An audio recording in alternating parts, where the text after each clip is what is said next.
Sir बिस्मिल्लाहिर्रहमानिर्रहीम। Sir जैसे कि हमारे स्ट्रेटेजी का पार्ट है कि जो टॉपिक हम कवर कर लेंगे उसी को हम स्टडी पैक से भी रीड कर लेंगे, जैसे सर हमारे जो एमसीक्यूज हैं वो यहाँ से कवर हो जाए। ठीक है, तो सर डेफिनेशन क्या है? Partnership is the relationship between person who have agreed to share the profits of business carried on by all or any of them acting for all. ठीक है, firm and partner persons who have entered into the partnership with one another। मैं जल्दी जल्दी से तेजी से read करता जाऊंगा, कोई बात समझ में नहीं आए तो मुझे वहां पे रोक देना।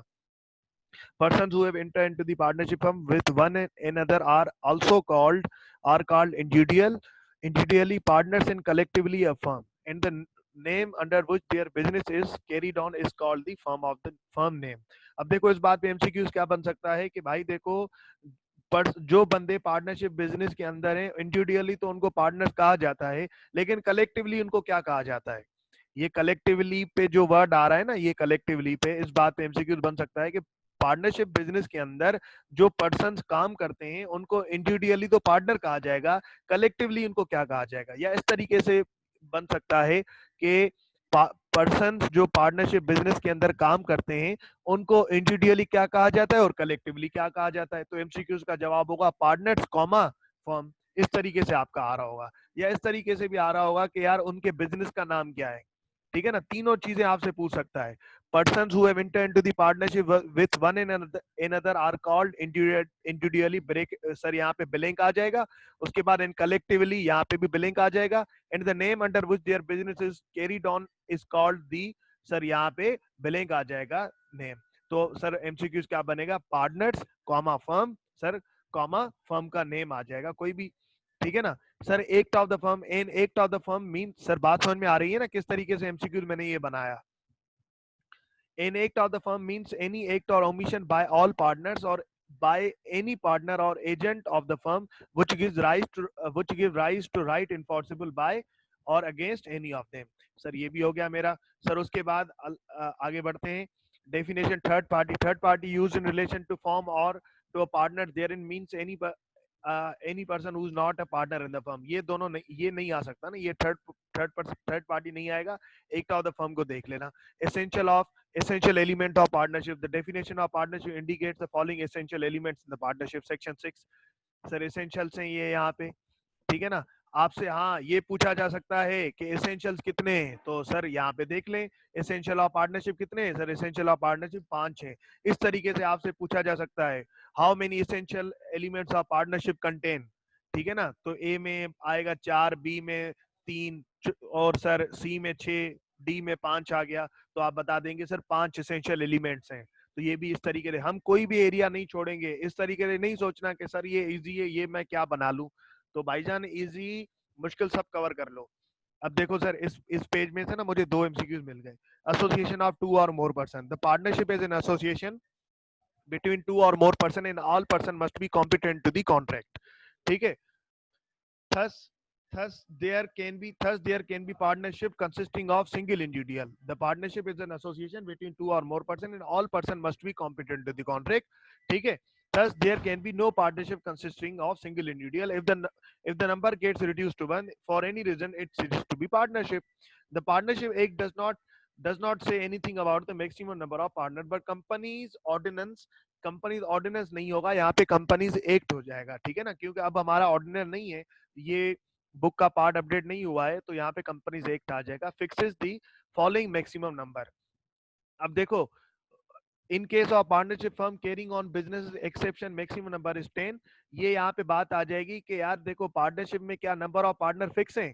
तो सर आप बोलोगे हाँ फिक्स हैं। कितने होने चाहिए भाईजान? 20 होने चाहिए, 20 से ज्यादा नहीं होने चाहिए।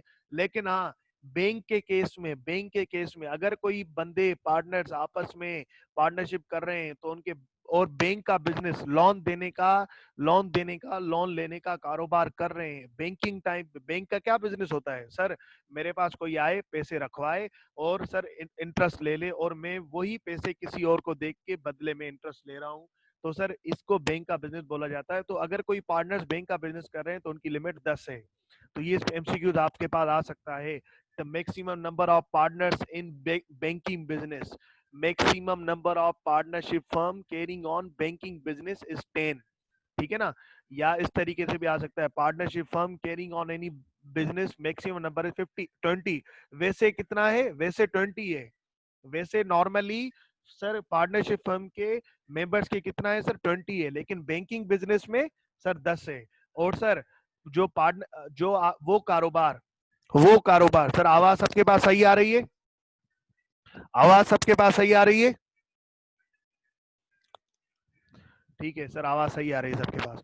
तो सर वो कारोबार जिसके वो वैसे पार्टनरशिप बिजनेस के लिए कितने होने चाहिए सर? वैसे पार्टनरशिप बिजनेस के लिए जो होने चाहिए वो 20 होने चाहिए, 20 से ज्यादा नहीं होंगे। अगर 20 से ज्यादा हो जाएंगे तो क्या होगा?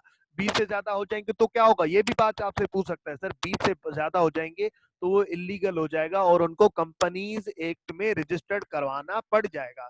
देखो, इफ द नंबर ऑफ, ये लिखा हुआ है यहाँ पे, if the number of partners, अगर देखो एमसीक्यूज में कंपनी नहीं लिखा हो, कंपनी वो तो मैंने आपको बताया है ना कि यार अगर 20 से आप एक्सीड कर जाओ, 20 से आप एक्सीड कर जाओ तो फिर आपको कंपनी में रजिस्टर होना पड़ता है। लेकिन अगर एमसीक्यूज के अंदर कंपनी में रजिस्टर होने की बात लिखी हुई है तो उसको टिक करोगे, लेकिन अगर कंपनी की लिखी हुई बात नहीं हुई तो सर फिर क्या ऑप्शन होगा? फिर ये हो जाएगा illegal association. Illegal association sir, ये बात यहाँ पे लिखी हुई है, इलीगल एसोसिएशन, ये बात यहाँ पे लिखी हुई है। तो सर आप इस तरीके से बोल दोगे कि अगर नंबर ऑफ पार्टनर्स पहली बैंकिंग बिजनेस में 10 से ज्यादा एक्सीड कर जाते हैं, या नॉर्मल पार्टनरशिप बिजनेस में 20 से ज्यादा, नॉर्मल पार्टनरशिप बिजनेस में 20 से ज्यादा नहीं होने चाहिए, 20 से ज्यादा एक्सीड कर जाते हैं तो सर वो इलीगल एसोसिएशन हो जाएगी। सर फिर 20 में कहां से कौन सा ऐसा कारोबार है जिसमें 20 से नंबर ऑफ पार्टनर एक्सीड कर सकते हैं? बेटा वो पार्टनरशिप फर्म जो प्रोफेशनल कारोबार कर रही हो, प्रोफेशनल कारोबार, प्रोफेशनल सर्विस दे रही हो, जैसे कि सर लॉ की फर्म सर, टैक्स की फर्म सर, ऑडिट की फर्म सर, ये जो फर्म्स होती है ना ये प्रोफेशनल कारोबार करती हैं, तो इनको लॉ ने इजाजत दी है कि आपके नंबर ऑफ पार्टनर्स 20 से एक्सीड कर सकते हैं। सर कितने कर सकते हैं बेटा? अनलिमिटेड। इस बात पे भी एमसीक्यूज बन सकता है कि वो पार्टनरशिप फर्म जिनके अ, जिनके जो पार्टनर्स हैं, वो पार्टनरशिप फर्म जिनके जो पार्टनर्स हैं वो प्रोफेशनल सर्विस प्रोवाइड करते हो तो उनके मैक्सिमम नंबर ऑफ पार्टनर्स कितने होंगे? ठीक है ना, तो आप बोलोगे अनलिमिटेड। आप क्या बोलोगे? Unlimited. In case of partnership firm आप professional person, maximum number sir कितना होगा? मैक्सिमम नंबर कितना होगा? या तो आप बोलोगे वो 20 से एक्सीड कर सकता है, या तो आप बोलोगे 20 से एक्सीड तो कर सकता है लेकिन वो कितना होगा मैक्सिमम, तो आप बोलोगे अनलिमिटेड। अनलिमिटेड, उसकी लॉ ने कोई लिमिट नहीं बताई। ठीक है ना। तो सर इस तरीके से, अब सर यहाँ पे बात हो गई, आगे बढ़ता हूँ सर मैं। Agreement sir, a partnership is a contractual agreement between the partner. This agreement may be expressed whether written or oral or employed. Sir ये जो टर्म्स है ना, ये जब कॉन्ट्रैक्ट एक पढ़ा रहा हूँ, एम्प्लॉयड और ये एक्सप्रेस, ये उसके अंदर क्लियर हो जाएंगी। एम्प्लॉयड और एक्सप्रेस ये उसके अंदर क्लियर हो जाएंगी। अच्छा, इस बात पे एमसीक्यूज बन सकता है, the written agreement is known as partnership deed.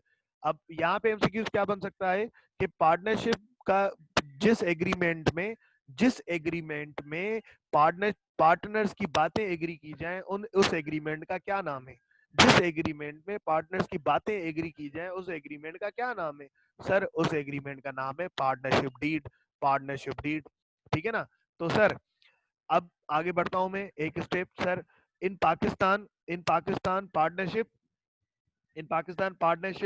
arises from contract, not from status such as joint family businesses, operation of law, inheritance और succession। इस बात का क्या मुराद कि पाकिस्तान के अंदर जॉइंट फैमिली बिजनेसेस मतलब एक और दो फैमिली मिला के अगर कोई कारोबार कर रहे हैं तो इस तरीके से नहीं होगा कि बस वो पार्टनर्स हो गए। एक कारोबार है, जैसे कि पहले अब्बा करता था, अब्बा के 7 बेटे, अब्बा बेचारे की डेथ हो गई, पहले अब्बा करता था, वो एंटरप्रेन्योर था, अब्बा के हैं 7 बेटे, अब्बा की डेथ हो गई, अब वो 7 बेटे जो है ना मिलके संभाल रहे हैं।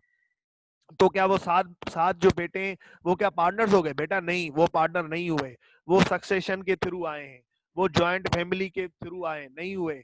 पाकिस्तान के अंदर पार्टनरशिप बिजनेस जब भी होगा जब तुम पार्टनरशिप डीड बनाओगे, जब वो सात सात बेटे आपस में उसी कारोबार को कंटिन्यू करने के लिए पार्टनरशिप डीड बनाएंगे तो वो पार्टनरशिप कहलाया जाएगा, वरना वो स्टिल एंटरप्रेन्योर का कारोबार कहलाया जाएगा, क्योंकि वो उसी तरीके से कारोबार चला रहे हैं जैसे उनका अब्बा चलाता था। ठीक है। पार्टनरशिप डीड के अंदर क्या होता है, ये भी आपसे एमसीक्यू में पूछा जा सकता है कि अगर कोई सर ये वाला एमसीक्यू में आपसे पूछा जा सकता है, अगर कोई जॉइंट फैमिली बिजनेस है या सर सक्सेशन है, मतलब सक्सेशन मतलब के बाप की डेथ हो गई तो उसके बेटों पे चीजें आ गई, ठीक है ना, विरासत में कोई चीज आ गई, तो सर तो क्या वो पार्टनरशिप बिजनेस कहलाया जाएगा? आप बोलोगे नहीं, पार्टनरशिप बिजनेस सिर्फ और सिर्फ पार्टनरशिप डीड के थ्रू कहलाया जाता है, बाकी नहीं कहलाया जाता। सर पार्टनरशिप डीड के अंदर क्या क्या चीजें आती हैं? सर फर्म नेम आता है, सर प्लेस और principal place of business of the firm आएगा, names of any other places where firm carries on business. अगर आपकी एक तो आपकी हेड ऑफिस है, अगर हेड ऑफिस के अलावा कहीं और कारोबार कर रहे हो पार्टनरशिप का, तो वो भी आ जाएगा। Date the date on when each partner join the firm, हर पार्टनर किस कौन कौन सी तारीख से उसने ज्वाइन की फर्म, वो डेट आ जाएगी। किसी ने या तो सबने एक साथ की होगी, कभी कभी ऐसा होता है कि एक पार्टनर ने 2 साल 3 साल के बाद ज्वाइन की, जैसे माइनर ने ज्वाइन की 2-3 साल बाद। कोई ऐसे आपस में दोस्त आ गया, यार मुझे भी ले लो पार्टनर में, तो सर उस पे नंबर ऑफ पार्टनर्स हमारे कितने हैं, names in full and permanent addresses of partner, वही सर यहाँ पे परमानेंट एड्रेस आ जाएगी, एनआईसी आ जाएगा। ड्यूरेशन ऑफ पार्टनर्स, अगर सर आपका पर्टिकुलर पार्टनरशिप है तो ड्यूरेशन आएगी, नहीं अगर पर्टिकुलर पार्टनरशिप नहीं है तो नहीं आएगी, जब भी इफ एनी लिखा हुआ है। हाँ, अब इस बात पे एमसीक्यूज क्या बन सकता है, अगर पर्टिकुलर पार्टनरशिप है तो क्या पार्टनरशिप डीड में कौन सा लाइन आइटम ऐड होगा? अगर ए बी सी डी ने पार्टनरशिप फर्म सर बनाई, अब और आप उनको सजेस्ट करें कि पार्टनरशिप डीड में कौन सा लाइन आइटम ऐड करें, तो आप बताओगे sir duration of partnership. Duration of partnership, partnership deed में सर कौन सी बात वो सजेस्ट करें, तो ये आपसे बात पूछी जाएगी, आप उनको बताएंगे सर पार्टनरशिप डीड में हम जो बात करेंगे वो कौन सी बात करेंगे सर, हम करेंगे सर ये वाली बात, duration of partners. Sir purpose of partnership, partnership के बिजनेस का पर्पस क्या है, ठीक है ना। Rights and duties of partner, वही वाले बातें। अगर qualified duties sir absolute duties, और sir qualified duties, absolute duties, sir mutual जो भी ड्यूटीज होती हैं, म्यूचुअल राइट्स जो होते हैं। अच्छा एक बात सुनो, अगर इस बात पे अब एमसीक्यू आपसे ना बन सकता है, अब देखो लिंकिंग करना शुरू कर लो, पूरा पार्टनरशिप आपने ना सीख लिया है। अब देखो सर, ये स्टेप ना मैंने पहले ही लेना था, ये बुक से रीडिंग वाला, लेकिन अभी हमें ना टाइम काफी मिल गया है, तो मैंने सोचा मैं हाथ के हाथ ना आपको रीड करवाता जाऊं, तो फिर आपको ना एमसीक्यू बनाने में आसानी हो जाएगी। देखो, अब देखो, जो राइट्स मैंने आपको पढ़ा है वो ये होते हैं कि अगर कॉन्ट्रैक्ट में डिस्कस नहीं है तो ये समझे जाएंगे, लेकिन अगर डिस्कस भी है, मना नहीं किए गए, तो ये समझे जाएंगे। तो सर अगर वो क्वालिफाइड ड्यूटीज अगर कॉन्ट्रैक्ट में मना नहीं की गई हैं तो हर पार्टनर की ये ड्यूटी होगी, मना की गई तो अलग बात है। फिर मैंने एब्सोल्यूट ड्यूटीज का कहा था, एब्सोल्यूट ड्यूटीज के लिए क्या पढ़ा था हमने, भाई कॉन्ट्रैक्ट मना करे या ना करे, कॉन्ट्रैक्ट में जिक्र हो या ना हो, ये वो ड्यूटीज हैं एब्सोल्यूट ड्यूटीज जो हर पार्टनर की रहेगी। भले कोई पार्टनर मना कर दे, लेकिन पार्टनरशिप एक ने कहा ये वो ड्यूटीज हैं जो कि हर पार्टनर की ऑटोमेटिकली रहेंगी। ठीक है ना, तो आपसे पूछा जा सकता है वो कौन सी ड्यूटीज हैं जो पार्टनरशिप एक्ट में कॉन्ट्रैक्ट हो ना हो रहेंगी रहेंगी, तो आप बोलोगे sir absolute duties imposed by law, बिल्कुल ठीक है ना। Sir amount of capital that each partner should put into the business keep into the business until the partner retire or partnership is dissolved. Sir जो बंदा जितना contribution लेके आया वो यहाँ पे आएगा। In Pakistan, a partnership agreement does not specify what the rights or duties of the partner should be in particular circumstance. The rules set out in Partnership Act 1932 are assumed to apply. ये जो rules set out in, ये जो कह रहा है rules set out in Partnership 1932 are assumed to apply, इसका क्या मकसद है? ये वही कह रहा है कि अगर ड्यूटी राइट्स एंड ड्यूटीज, अगर rights and duties partnership act में डिफाइन नहीं है, तो जो पार्टनरशिप एक्ट में बताई गई है ना 1932 में, कौन सी वाली, वो अज्यूम की जाएंगी। Sir mutual rights and duties and absolute duties वो खुद ब खुद डिफॉल्ट रूल्स हैं, अगर कोई डिस्कस नहीं की गई तो वो बातें खुद ब खुद अज्यूम की जाएंगी। Sir general duties absolute duties एक ही है ना सर? बिल्कुल सर, अभी आगे बढ़ते हैं ना, सब कुछ क्लियर हो जाएगा। ठीक है ना? देयर आर डिफॉल्ट, उसके बाद sir, this mean that if a partnership exist but does not have a written agreement, it will be assume unless there is evidence to suggest otherwise, the rules of partnership agreement are those contain in partnership act. ठीक है sir, carrying on business, to constitute a partnership the parties must have agreed to carrying on business, where there is no business to be done there can be no question of partnership. मतलब हम partners हैं आपस में, लेकिन कोई कारोबार नहीं कर रहे, तो बेटा पार्टनरशिप किस चीज की हुई? तो बेटा पार्टनरशिप किस चीज की हुई? तो सर इस बात पे एमसीक्यूज क्या बन सकता है? बच्चों वाला एमसीक्यू इस बात पे बन सकता है कि वो क्या कारोबार होगा, वो क्या पार्टनरशिप कहलाया जाएगा जिसके अंदर हम बिजनेस कैरी ना करते हो? वो क्या कारोबार कहलाया जाएगा जिसके अंदर हम बिजनेस कैरी ना करते हो? नहीं sir, there can be no question of partnership. वो पार्टनरशिप कहलाई नहीं जा सकती जिसके अंदर हम कारोबार नहीं करते हो। ठीक है? तो सर याद गवाह रहना, ये सारी बातें मैं आप लोगों को समझा चुका हूँ, कॉन्सेप्ट दे चुका हूँ। सिर्फ रीडिंग नहीं करवाई मैंने पहले पूरे आपको सारे कॉन्सेप्ट दे दिए हैं। बस ये आपको एक तसल्ली के लिए रीडिंग करवा रहा हूँ, वरना मोस्ट ऑफ द जो जगहें हैं सर, वहां पे सिर्फ रीडिंग करके पढ़ाया जाता है। मैं रीडिंग नहीं करवाई, मैंने आपको सारे कॉन्सेप्ट दे के हर एक कॉन्सेप्ट को एग्जाम्पल के साथ मैंने आपको समझाया है। ठीक है ना? तो ये जस्ट मैं आपको रीडिंग करवा रहा हूँ एमसीक्यूज के लिए। An agreement to carry out, sir business का क्या मुराद है? बिजनेस का क्या मुराद है सर? बिजनेस का सिर्फ यहाँ नहीं, हर जगह business here includes any lawful trade, occupation, sir profession. तो sir business business mean, meaning of business include, आपसे पूछा जा सकता है, आप बोलोगे सर अगर देखो ए में आ गया प्रोफेशन, बी में आ गया ऑक्यूपेशन, सी में आ गया ट्रेड, तो सर आप क्या बोलोगे? डी में होगा ऑल ऑफ देम, तो आप बोलोगे डी में सर ऑल ऑफ देम। ठीक है ना? A B C D, A B C तीनों आ गए। ठीक है ना? इस तरीके से। तो सर बिजनेस की डेफिनेशन भी आपसे पूछ सकता है, बिजनेस इंक्लूड, ये सिर्फ पार्टनरशिप एक के लिए नहीं है, ये कॉन्ट्रैक्ट एक के लिए भी है, ये सर कंपनी लॉ के लिए भी है। An agreement to carry on a business at future time does not result in partnership unless that time arises। मतलब एक पार्टनरशिप तुम इस तरीके से कर रहे हो, जैसे अभी मैं बैठे हूँ, अभी मैं बोल रहा हूँ सर कि मैंने बोला मिस्टर ए को कि यार तू और मैं पार्टनर बन जाते हैं। हम क्या करेंगे कि मैं भी चार्टर्ड अकाउंटेंट हो जाऊंगा, तू भी चार्टर्ड अकाउंटेंट हो जाएगा। तो ऐसे करेंगे हम 2030 में ना, हम ऑडिट की फर्म खोल लेंगे, और हम दोनों अभी से पार्टनर हैं, हम दोनों ना अभी से क्या करते हैं, पार्टनरशिप डीड बना लेते हैं। तो क्या सर हम पार्टनर हो गए? नहीं बेटा, हम नहीं हुए पार्टनर, क्योंकि फ्यूचर अभी करंटली तो हम कोई कारोबार कैरी नहीं कर रहे हैं ना, हम फ्यूचर के कारोबार कैरी करने ही कर रहे हैं। हाँ सर, पार्टनरशिप तब होगा जब वो टाइम आ जाए, जब वो टाइम आ जाए और बिजनेस शुरू हो जाए, जब 2030 आ जाए, जब मैंने कारोबार शुरू कर लिया। सर अगर 2030 से पहले आपने कारोबार शुरू कर लिया, तो सर क्या वो पार्टनरशिप हो जाएगी? बेटा बिल्कुल हो जाएगी। ठीक है ना? जिस दिन सर आपने बिजनेस कमेंस किया, जिस दिन आपने बिजनेस कमेंस किया और जिस दिन वो वक्त आ गया, उस दिन सर आप आप माने जाओगे कि आप पार्टनर्स हो। ठीक है? If the purpose is to carry on some charitable work, it will be not partnership. अच्छा, अगर मैं सर सैलानी वगैरह का काम कर रहा हूँ, मैं चैरिटी का कोई काम कर रहा हूँ, इसका मतलब मैं प्रॉफिट ड्राइव नहीं करूंगा। अगर मैं चैरिटी का काम कर रहा हूँ, अगर मैं कोई चैरिटेबल वर्क कर रहा हूँ, तो सर इसका मतलब कि मैं प्रॉफिट अर्न नहीं करूंगा। तो क्या वो पार्टनरशिप होगी? नहीं, नहीं होगी। क्यों नहीं होगी? क्यों नहीं होगी? इस क्या वजह है सर? पार्टनर का ये एसेंशियल है कि वो प्रॉफिट शेयर जरूर करेगा।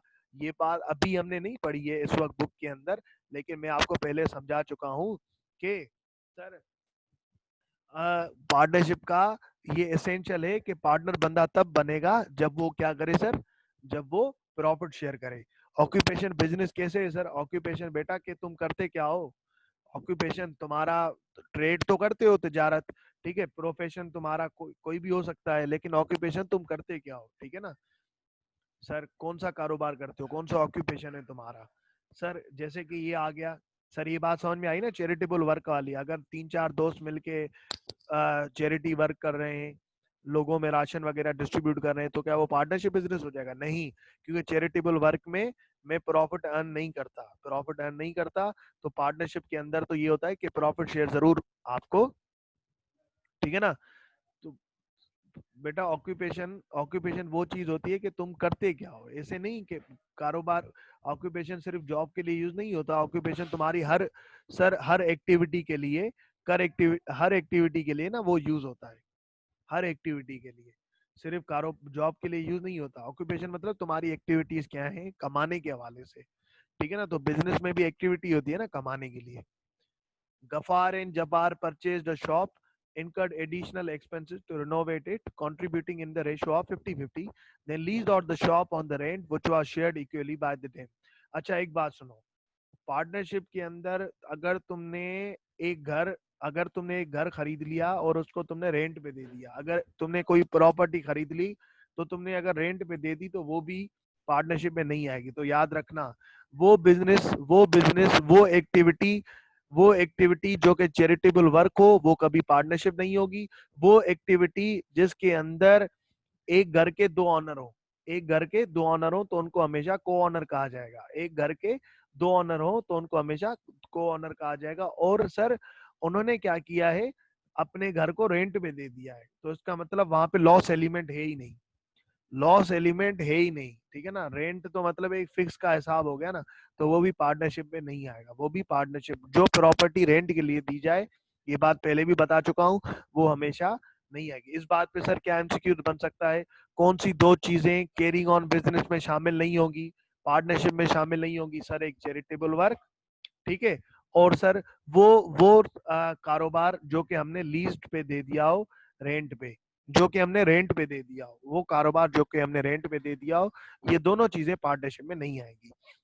The sharing of profit, the next essential element of partnership is that there must be an objective to make profit। इसी बात की वजह से objective to make profit, इसी बात की वजह से तो ये चैरिटेबल वर्क पार्टनरशिप नहीं है। ये हमारा ऑब्जेक्टिव क्या होना चाहिए, प्रॉफिट कमाना, प्रॉफिट कमाना। इसी बात, चैरिटेबल वर्क में क्या प्रॉफिट कमाता हूँ? नहीं, मैं नहीं कमाता, क्योंकि डोनेशन से हिसाब चल रहा होता है। तो इसी वजह से ऑब्जेक्टिव टू मेक प्रॉफिट की वजह से ये चैरिटेबल वर्क मेरा नहीं है। The partner may agree to share profit in any manner they like, किसी भी मैनर में वो सर वो कर सकते हैं। कैसे कैसे कर सकते हैं सर? वो उनकी मर्जी है, किसी को कितनी भी परसेंटेज दे दे, आपस में एग्री कर लें कि इसको 20% देंगे, इसको 5% देंगे, इसको 50% देंगे। पार्टनर्स की मर्जी है, किसी भी रेशो में शेयर करें। The sharing of profit is a prima facie evidence and not a conclusive evidence of partnership, ठीक है ना। प्राइमा फेसी एविडेंस का क्या मकसद है? प्राइमा फेसी एविडेंस का क्या मकसद है? ये बात आप लोग कल मुझे बताएंगे सर, इस पे रिसर्च करेंगे गूगल पे, और सर आप मुझे कल बताएंगे प्राइमा फेसी एविडेंस का क्या मकसद है। नॉट अ कंक्लूसिव एविडेंस, मैं इतना बता दूं, ये परसुएसिव एविडेंस है।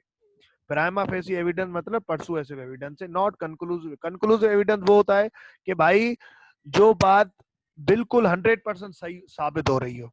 प्राइमा फेसी एविडेंस जो होती है, जो कि 100% एविडेंस साबित नहीं हो रही होती, लेकिन वो आपको एग्री करवा रही होती है, ठीक है ना। तो इस बात पे एमसीक्यू आ सकता है। The sharing of profit is a dash evidence, ठीक है ना। कौन सा evidence sir? Prima facie evidence. Conclusive evidence नहीं हो सकता क्या? इस तरीके से भी एमसीक्यू आ सकता है, can sharing of profits be conclusive evidence? आप बोलोगे नहीं। Can sharing of profit be conclusive evidence? आप बोलोगे नहीं, ठीक है ना। पार्टनर्स में शेयर इट इक्वली और इन एनी अदर प्रोफेशन, वो उनकी मर्जी है sir. Further it is not necessary that partnership agree to share losses, बिल्कुल। इट जब तो पार्टनर्स इन प्रॉफिट ओनली आया हुआ है। It must be noted that even though a partner may not share in losses of the business, yet his liability toward outsider shall be unlimited.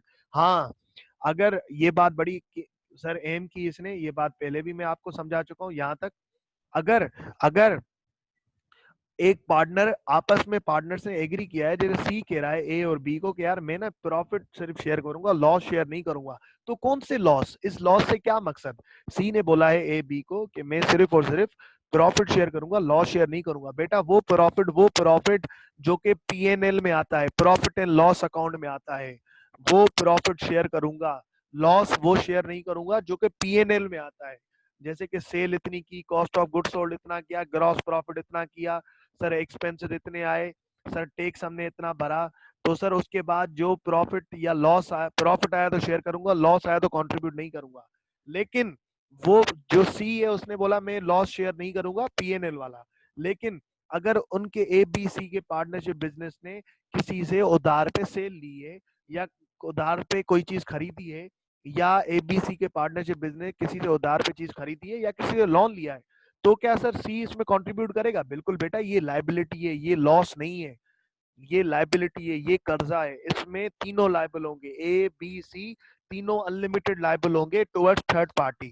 Third party जो होगी, let suppose किसी bank से कर्जा लिया है इन तीनों ने, तो बैंक तीनों से 100% कर्जा अपना रिकवर कर सकती है, सी से भी रिकवर कर सकती है। हाँ, फिर वो आ जाता है उसके अंदर जो हमने पढ़ी थी ना एब्सोल्यूट ड्यूटीज के अंदर, कि सर फिर ये होगा अगर किसी पार्टनर ने 100% कर्जा दे दिया तो वो बाकी पार्टनर से अपना हिस्सा ले सकता है, बाकी पार्टनर से अपना हिस्सा ले सकता है, फिर वो एडवांस के फॉर्म में भी ले सकता है 6% करके।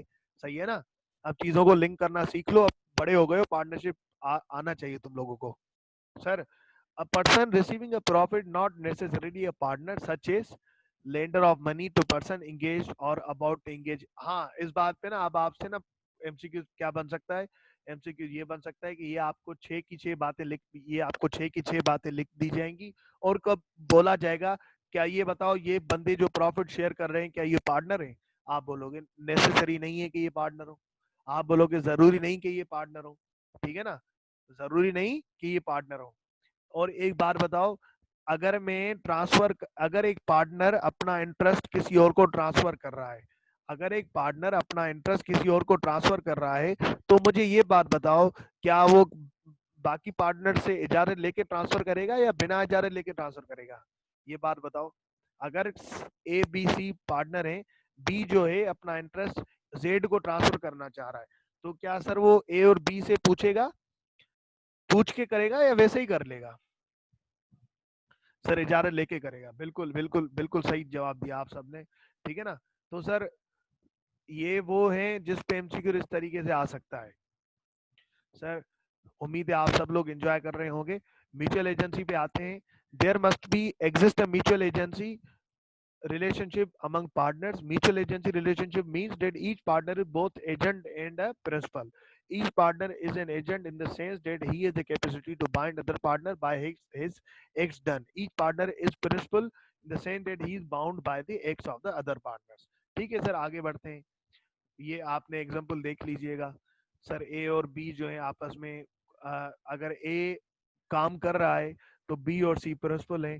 अगर बी काम कर रहा है कोई भी पार्टनरशिप बिजनेस के अंदर, कोई भी ड्यूटी निभा रहा है सर, ड्यूटी वो अपनी परफॉर्म कर रहा है, तो ए और सी प्रिंसिपल है। सर अगर सी काम कर रहा है तो ए और बी प्रिंसिपल है। एजेंट का मकसद ये होता है कि एजेंट जो काम करता है वो इनके प्रिंसिपल के बिहाफ पे काम करता है। एजेंट जो काम करता है वो प्रिंसिपल के बिहाफ पे काम करता है। एजेंट ने अगर कोई भी काम किया वो प्रिंसिपल के बिहाफ पे काम किया।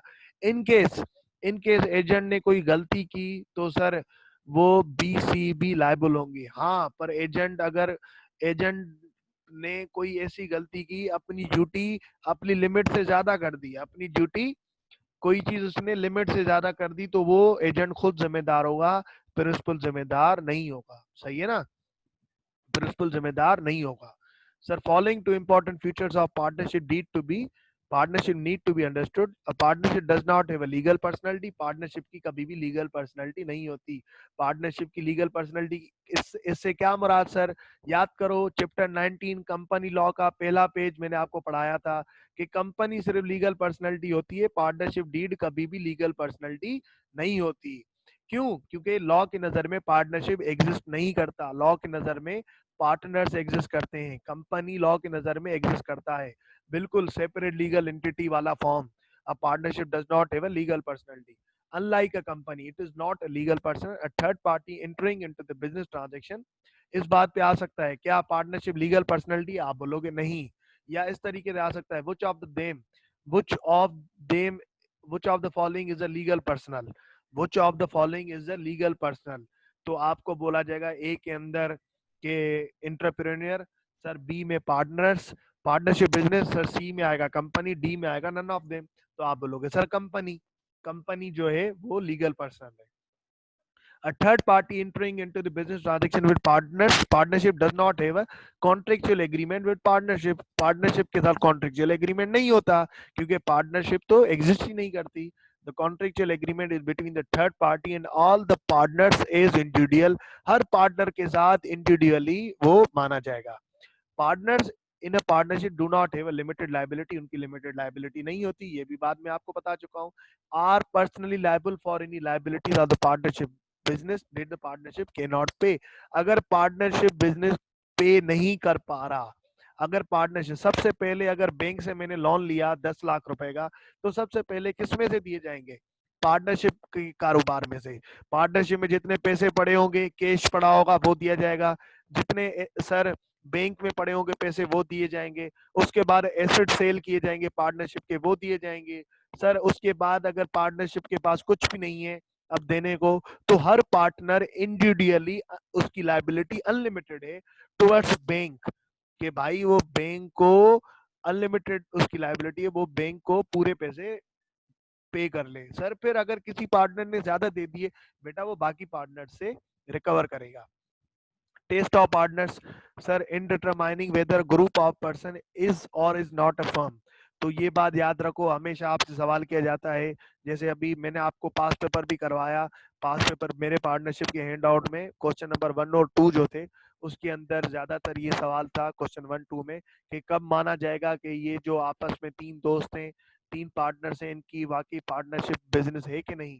तो उसका जवाब ये था, वेदर अ पर्सन इज और not a partner in firm, regard shall be given to in the real relationship between parties, अगर उनके अंदर ये एसेंशियल एक साथ हैं, ये एसेंशियल एलिमेंट एक साथ 5 हैं सर, तो सर वो पार्टनरशिप माने जाएंगे, वरना नहीं माने जाएंगे। फिर यहाँ पे आ जाते हैं पार्टनरशिप एट विल और पार्टिकुलर पार्टनरशिप। पर्टिकुलर पार्टनरशिप के लिए अभी हम क्या पढ़ के आए, कि अगर पर्टिकुलर पार्टनरशिप होगी तो पार्टनरशिप डीड के अंदर पर्टिकुलर पार्टनरशिप का क्लॉज, पर्टिकुलर पार्टनरशिप का क्लॉज क्या होगा सर, उसके अंदर इंक्लूडेड होगा। अगर पार्टनरशिप डीड के अंदर क्या होगी सर, अगर पार्टनरशिप डीड के अंदर पर्टिकुलर पार्टनरशिप, अगर हम पार्टनर्स ने आपस में पर्टिकुलर पार्टनरशिप की हुई होगी, तो सर क्या होगा, पार्टनरशिप डीड के अंदर पर्टिकुलर पार्टनरशिप का क्लॉज मौजूद होगा, पर्टिकुलर पार्टनरशिप का ड्यूरेशन ऑफ पार्टनरशिप, बिल्कुल ड्यूरेशन ऑफ पार्टनरशिप उसके अंदर मौजूद होगा। सर पहले आ जाओ पर्टिकुलर पार्टनरशिप को रीड कर लेते हैं। Where a partnership is created for any particular adventure or undertaking or for specific time period, it is called particular. इस बात पे क्या एमसीक्यू बन सकता है, कि अगर सर पार्टनरशिप बिजनेस, हाँ, दो पार्टनर्स ने आपस में मिलके एक प्रोजेक्ट के लिए या एक अंडरटेकिंग के लिए या 2 साल 3 साल के लिए स्पेसिफिक ड्यूरेशन के लिए पार्टनरशिप बनाई, तो ऐसी पार्टनरशिप को क्या बोला जाएगा सर, आप बोलोगे पर्टिकुलर पार्टनरशिप। सर उस पार्टनरशिप को अगर दो पार्टनर्स ने आपस में मिलके एक स्पेसिफिक टाइम के लिए, एक स्पेसिफिक प्रोजेक्ट के लिए, कि भाई ये प्रोजेक्ट के लिए सिर्फ और सिर्फ इस प्रोजेक्ट के लिए हम बना रहे हैं पार्टनरशिप, तो सर उसको बोला जाएगा पर्टिकुलर। इस बात पे एमसीक्यूज की ये बात मैं आपको पहले अपने हैंडआउट से समझा चुका हूँ, जस्ट फॉर रीडिंग पर्पज में बता रहा हूँ आप लोगों को उस बात को। इस बात में क्या एमसीक्यूज बन सकता है, कि अगर 3-4 आपको एक सिनेरियो आ सकता है कि 3-4 दोस्त हैं, उन्होंने पार्टनरशिप की है और सिर्फ पर्टिकुलर प्रोजेक्ट के लिए पार्टनरशिप की है या अंडरटेकिंग के लिए की है, या सर एक ड्यूरेशन तक के लिए कि 2 साल के लिए की है, इस पार्टनरशिप को क्या कहा जाएगा, क्या पार्टनरशिप एट विल कहा जाएगा या पार्टनरशिप पर्टिकुलर पार्टनरशिप, क्या सर इस पार्टनरशिप को पर्टिकुलर पार्टनरशिप कहा जाएगा। सर पार्टनरशिप कब एंड हो जाएगी, सर जब प्रोजेक्ट खत्म हो जाएगा। बट हाँ, इस बात पे एमसीक्यू आ सकता है, पर्टिकुलर पार्टनरशिप कब खत्म हो जाएगी, सर जब प्रोजेक्ट खत्म हो जाएगा। ठीक है सर, पर्टिकुलर पार्टनरशिप कब खत्म होगी, जब प्रोजेक्ट खत्म होगा, जब सर टाइम खत्म हो जाएगा उस वक्त सर क्या हो जाएंगी, पर्टिकुलर पार्टनरशिप खत्म हो जाएगी। इफ द पार्टनर डिसाइड, हाँ सर अगर फिर पार्टनर, हाँ पर्टिकुलर, हाँ इस बात पे सवाल आ सकता है, क्या sir particular partnership partnership will में कन्वर्ट हो सकती है, बेटा बिल्कुल हो सकती है। सर कैसे कैसे पार्ट, सर ये तो आपने हमें बताया ही नहीं, पर्टिकुलर पार्टनरशिप क्या पार्टनरशिप विल में सर वो कन्वर्ट हो सकती है, बिल्कुल। देखो सर, लेट सपोज हमने 2 साल के लिए ए बी सी ने पार्टनरशिप की, 2 साल के लिए, सिर्फ और सिर्फ 2 साल के लिए ए बी सी ने पार्टनरशिप की, इस बात को क्या बोला जाएगा, इस पार्टनरशिप को सर पर्टिकुलर पार्टनरशिप। अब 2 साल पूरे हो गए तो क्या पर्टिकुलर पार्टनरशिप एक्सपायर हो गई ना, क्योंकि 2 साल हो गए, पार्टनरशिप खत्म हो गई। लेकिन अब ए बी सी चाह रहे हैं यार हम एक्सपायर नहीं कर रहे, हम इसको कंटिन्यू कर रहे हैं, और कंटिन्यू करते वक्त उन्होंने सोचा कि अब कोई एक्सपायरी का पीरियड नहीं रखते, कंटिन्यू करते वक्त उन्होंने सोचा कि अब कोई एक्सपायरी का पीरियड नहीं रखते। तो ये बताओ मुझे सर, अब वो एक्सपायरी का पीरियड नहीं रखेंगे तो ये कौन सी पार्टनरशिप हो गई सर?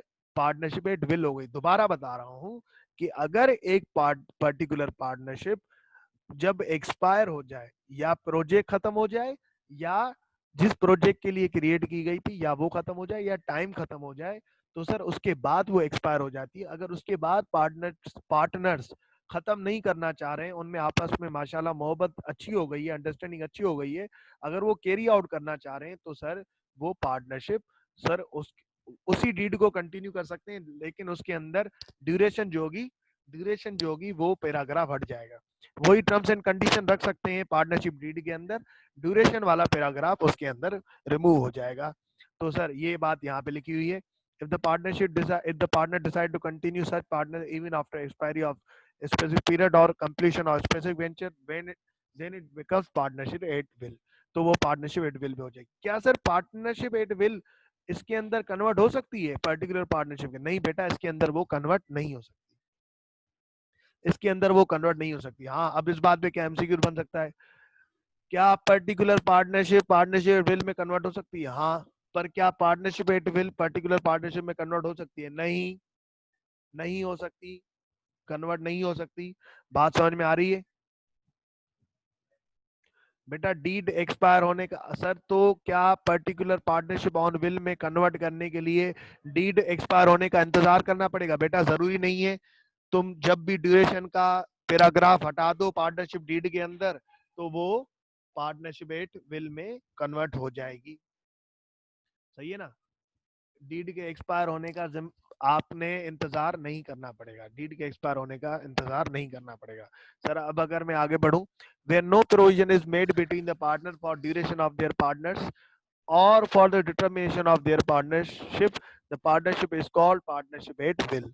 ठीक है ना सर? ये यहाँ पे आपसे पूछ सकता है कि ए बी सी ने पार्टनरशिप की आपस में, और उसके अंदर उन्होंने कोई ड्यूरेशन नहीं रखी, कोई प्रोजेक्शन की कंप्लीशन नहीं रखी, बस सिंपल वो बिजनेस को कैरी आउट करते रहे, तो ऐसी पार्टनरशिप को क्या कहा जाएगा? आप बोलोगे बेटा partnership at will, partnership at will कहा जाएगा ऐसी पार्टनरशिप को।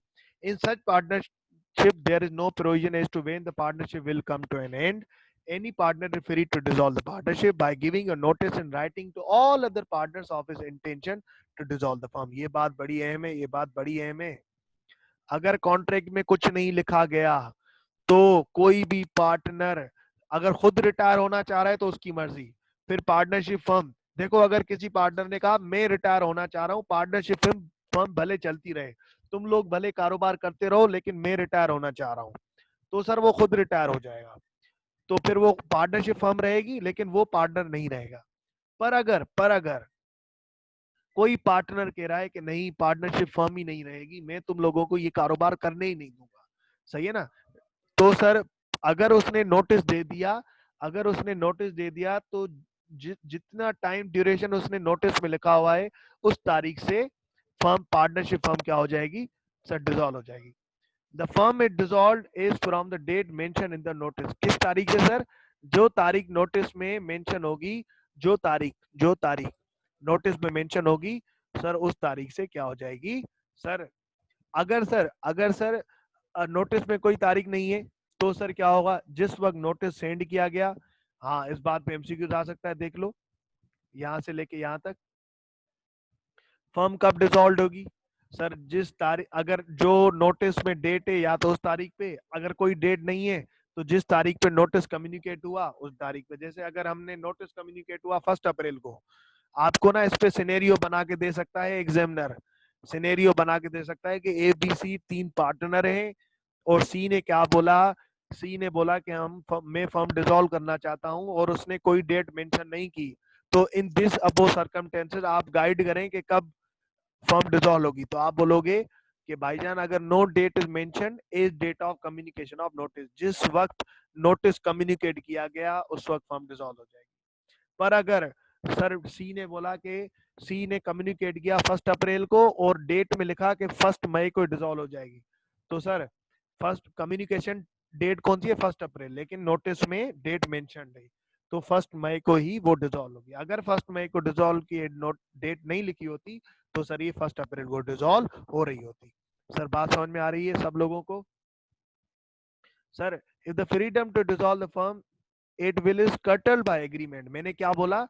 मैंने ये क्या बोला कि any partner is free to give dissolve the partnership by giving notice in writing. ये तब होगा जब एग्रीमेंट में मना नहीं किया होगा। जब एग्रीमेंट में मना नहीं किया हुआ होगा कि यार जो पार्टनर दिल करे पार्टनरशिप फर्म को बंद कर सकता है, पार्टनरशिप फर्म को नोटिस देके खत्म कर सकता है। अगर एग्रीमेंट में मना नहीं किया हुआ होगा तो हर पार्टनर ऐसा कर सकता है। लेकिन अगर एग्रीमेंट में मना किया गया है तो फिर पार्टनर ऐसे नहीं कर सकता। फिर सर फिर क्या होगा? फिर बेटा एग्रीमेंट में बताया हुआ होता है कि सर वो किस तरीके से कर सकता है, फिर एग्रीमेंट में बताया जाएगा।